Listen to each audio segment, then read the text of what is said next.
Hi everybody, thank you for joining me. That was just me doing some telecasting this morning that I thought I would capture because I was flowing. I was in the mood. It just got me thinking though about how much I rely on chords and the chord shapes and using them as a framework, just by like a wee monkey just climbing up and down the framework of the chord to make it look like I'm a lead player. In actual fact, I'm just deconstructing chords. So I just thought I would cherry pick a few of those ideas and licks from that little bit you just heard, because I think you'll get something out of it if you just start thinking about chords as your frame to physically climb up and down on. And then maybe if you're really good, connect them all together, and before you know it, you're like Bonamassa running up and down the neck. Well, I wish. But let's get into it. Right, here's an A chord. Here's another way of playing an A. I do that all the time because, well, if my fingers can't move like these shredders, I've found little pockets. For some reason, I can play that fast. I can play this fast. I can play this fast. There's certain little areas that I'm fast on. But if you said, Paul, play me one of them Bonamassa things up to, that sounded amateurish. So I heard Steve Vai once say, I have weaknesses and I have strengths. My weaknesses, I ignore them and I just work on my strengths. It always affected me, that. statement. I thought that was fantastic. So don't keep trying to be better, but don't flog a dead horse. If you find you're fast in another area, so for some reason, I find those little, I don't know what you want to call them. I want to look at my right hand. But then maybe you don't, because maybe if you learned that, you wouldn't be fast at this. Maybe you'd be better at something else. But when we talk about my toolbox, here's me playing an A chord. Here's me playing it again. Here's me connecting this A chord to this chord via one of my favourite toolboxes.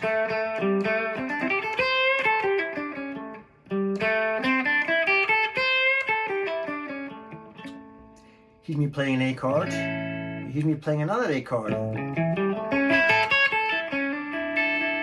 I'm just using the chord as a framework for me to run up, because that's really all chords are. To make a point, here's me playing an A chord note for note. But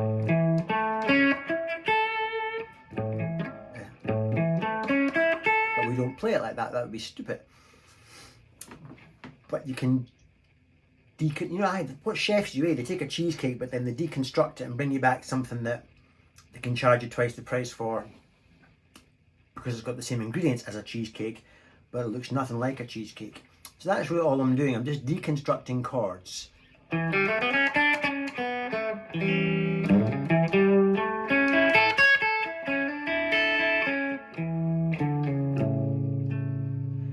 Here's another A chord, but here it's played again. Here it's played again. I'm just running down.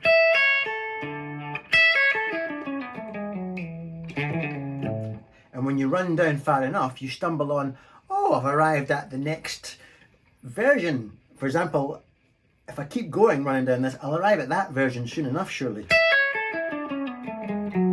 Well, I have, because look. And if I run down this version, okay, I've connected to suddenly that version. So I get lost rarely, because when I'm temporarily lost, I know that just keep going, Paul, you'll arrive at the next home station, if you know what I mean, the next block that you're familiar with. So the specifics, I got into it. I'll just cherry pick some ideas. The A, for example, that got us into the whole track.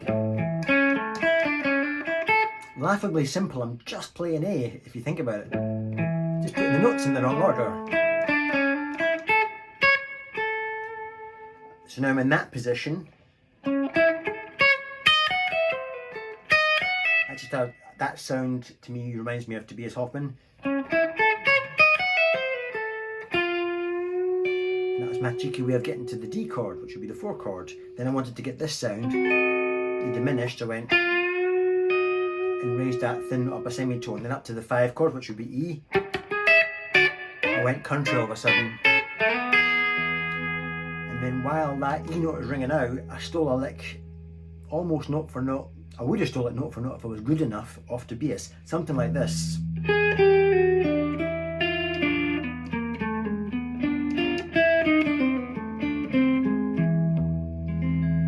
So we're still on the 5. That's an E augmented chord. Then a lot of you might hate that. I love that stuff. Anyway, I won't bore you with it. Then I did a bit of country. I won't go into that particularly, unless you want me to. Basically, I stole a lot of that off. Well, Jerry Reed wrote a song called The Claw. Incredible guitar player, Jerry Reed. Jerry Donahue, another incredible master of the Telecaster, did a version, and I stole a lot from him. So if you want to see some of the best guitar playing in the world, just type in Jerry Donahue, The Claw. You're welcome. It's like 3 minutes of just incredibleness. You're left going, the intelligence in that man's brain as he's playing. You can see his intelligence as he's going around behind the nut. Oh. Anyway, so I won't necessarily go into that unless you want me to. Then D.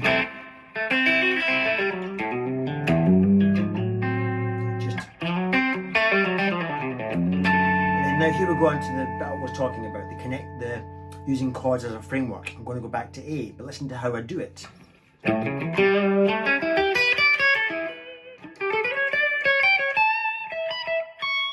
I've gone from there right up through that position, and blasted right up to this position. In fact, you could even argue with that note there, I've hit that position again, only up the top. So it looks flash to the onlooker, but it's really just, this is the core of this lesson, what I want it to be. So that's just an A7, yeah?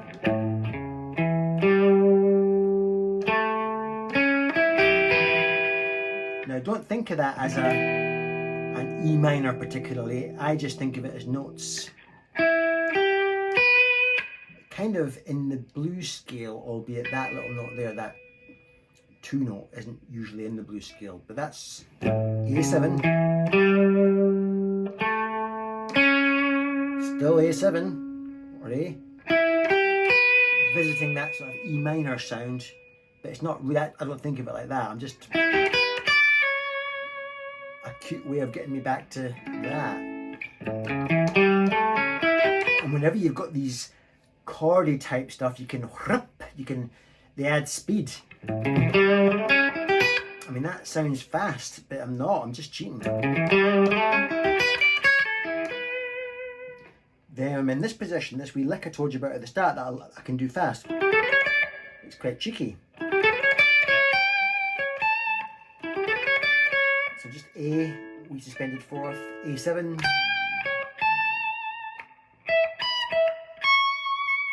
Then I got lost. I went, that's me going down to an E flat. Why would I do that? I'm genuinely lost at this point. And ended up at a G. Now I'm thinking, how the hell am I going to get back from there?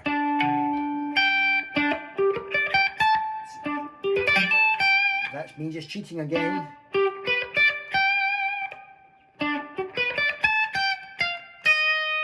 My ear wanted to go down there for some reason, which is E flat again.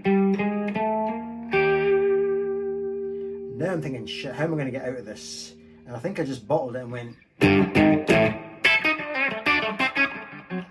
did some country and got out of it and wiped my brow. Then we went to the 5 chord, the E in this case.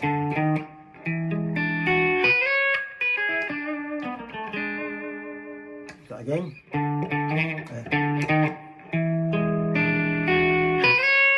So I'm just playing an E9, but just running up it. And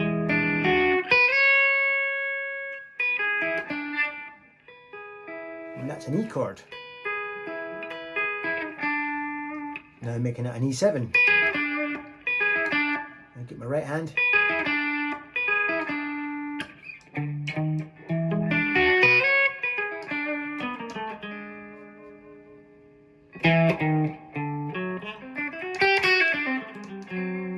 There I go again. Remember I said I love this shape and I can play it fast. I've got to look at the right hand as well. That's just a little personal Paul Cook thing. I'm fast at that. So when I went, I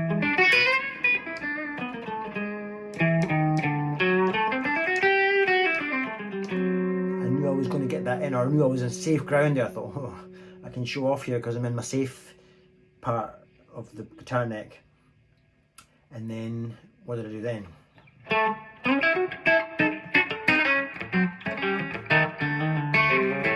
That's just the claw. That's for another lesson. Then I went on minor, I think. And I set the scene with whatever lick I played. And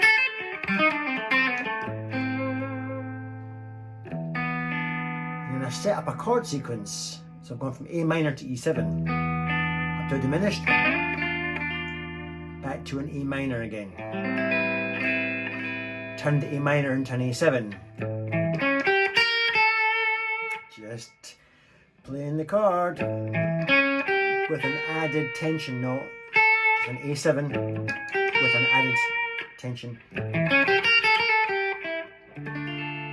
to a D minor, down to the 5 chord again. Maybe with a raised one. Allowing me to play some lick that I just pinched out my toolbox, which was I'll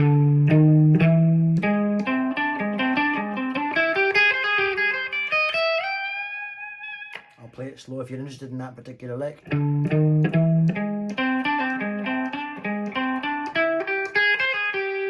That's the secret sauce.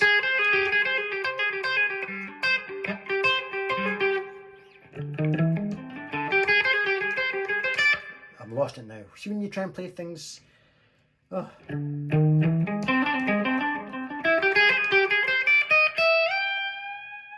There we are. And then I had to resolve because that's me on the 5. Now I'm back, I'll play anything I want on the 1. Right. Now that I've set that scene, I could then afford to do this lick that's been in my toolbox for ages. This.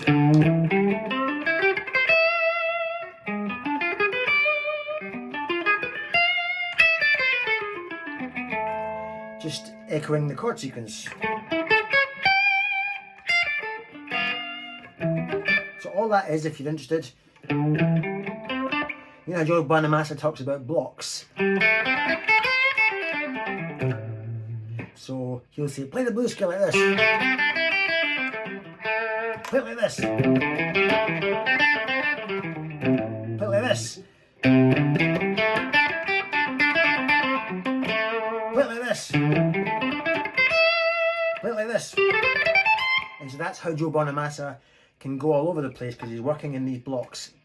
He makes no secret of it. But my hands and fingers don't move like his, so I would love to create these flurries, these wonderful waterfalls of notes. I'm just not quite good enough yet for that. I'll keep going. But my version of that was I stole one of his blocks, this, which to me just says A minor. Then I went to the E7. Actually, I think these are all diminished runs. Yeah, that's diminished, but it works well over the E. Then I went up to the actual diminished.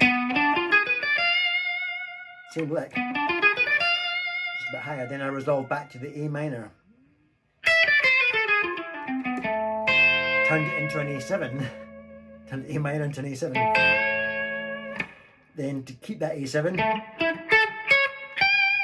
mean, how cheeky is that? It's just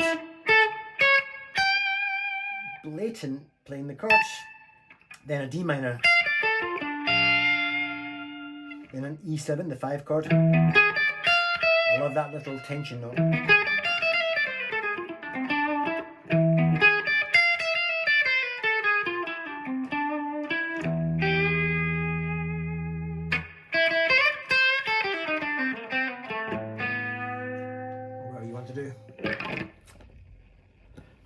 I'm knackered now.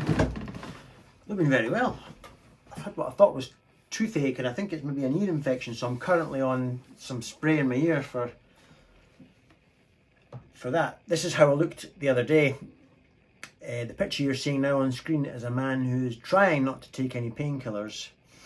I'm working through the pain. I'm such a trooper, eh? Huh. Anyway, the Telecaster sounding nice, isn't it? Love this guitar.